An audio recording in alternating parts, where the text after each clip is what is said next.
and welcome back to another review video. Today we will be looking at the Kingdoms of Amalur Re-Reckoning, the recent remaster, I assume on all consoles. I have it on the PlayStation 4, of course. So where do we start? First of all, Kingdoms. Kingdoms was an interesting game at the time it came out. It was very ambitious. Look into it. The story behind it is quite interesting. You have a dream team. I mean, a literal dream team.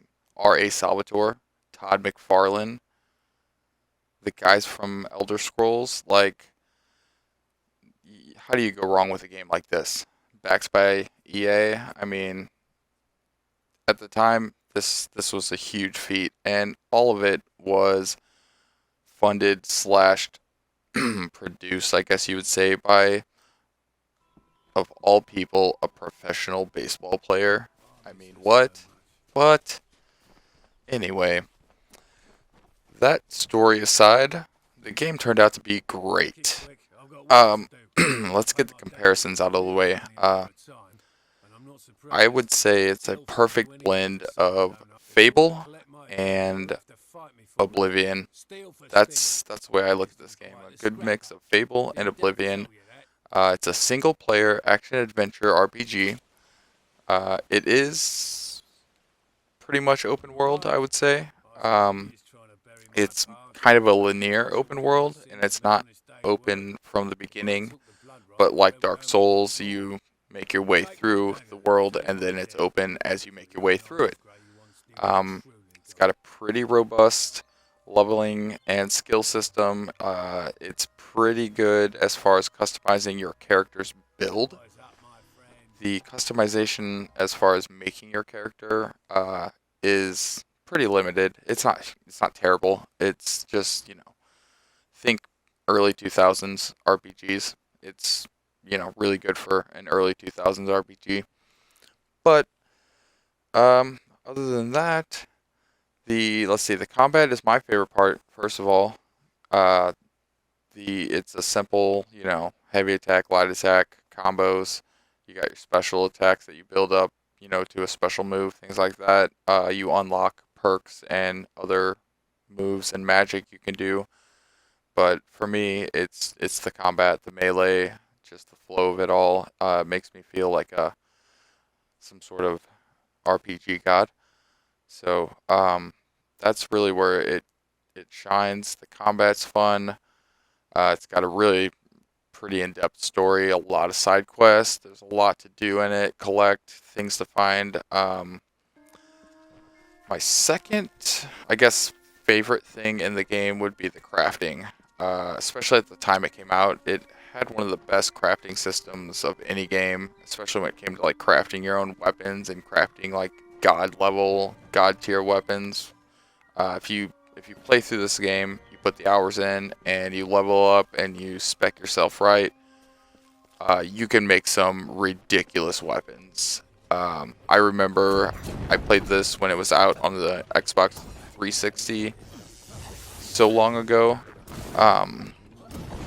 And my favorite build was the chakrams and a giant greatsword, and I made both of my weapons, and they were, better than anything you could find in the game. It gets ridiculous.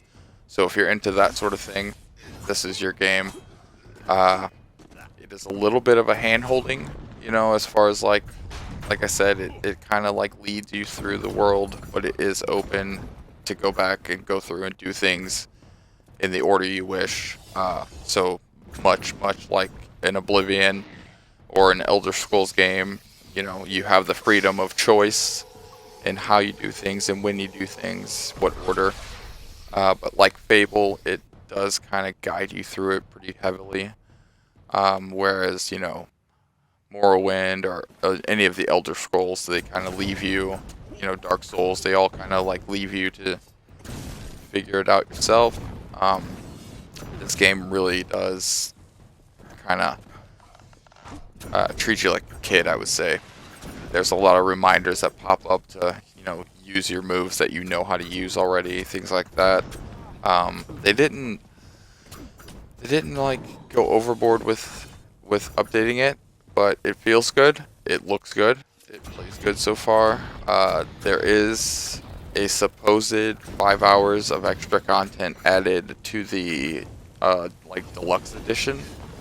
I have not gotten to that content yet, but so far the game is as I remember it. It's just as fun.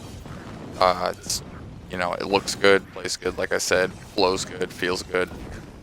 So if you haven't picked it up already, if you have, I don't know why you'd be watching this, but if you haven't picked it up and you're on the fence, if you like Fable, if you like Elder Scrolls, if you like RPGs, if you like just being a badass and beating the shit out of everything, then you'll love this game. It has like Fable where you can turn off the friendly fire on certain NPCs, so you can kill almost anybody you want. You can do a lot of things in this game. Like I said, at the time it came out, it was a little bit ahead of its time in a lot of ways. Nowadays, not so much, but still holds up. So if you're looking for a fun single-player adventure, this is your best bet. Obviously, as a remaster, it's usually like $40 brand new. If you can get it cheaper than $40, go for it. If it's on sale, go for it. But even at $40, it's really, if you've never played it before, I suggest it. If you like fantasy, if you're a fan of R.A. Salvatore, if you're a fan of Todd McFarlane, if you're a fan of the genre in general, then you should probably have already bought it. But if you're, you know, curious about it, you didn't know, you've heard that it was a game that was remade, well, as somebody who played the original for hundreds of hours, I can tell you, it's a great game. It's a lot of fun if you like the, you know, action RPG, beat 'em up, turn yourself into a badass by the end of the game type. You know, if you like that sort of thing, go get it. What are you doing? Go get it. But again, it's nothing new. There's nothing extraordinary about this game. There's nothing that, you know, you can't find in another game. But if you are getting bored with what you've got and you want something new, this is where it's at. The only thing I wish they would have done is added like some sort of online co-op multiplayer. The game lends itself perfectly to a co-op adventure, like 2 players at the minimum or at the max. And that's it. Like, that's really the only missed opportunity. Maybe some more customization because, you know, it's 2020. Let's make all of our games as customizable as possible. But otherwise, I give it 6 out of 10, I would say. Maybe even an 8, but go get it. Okay, love you, bye.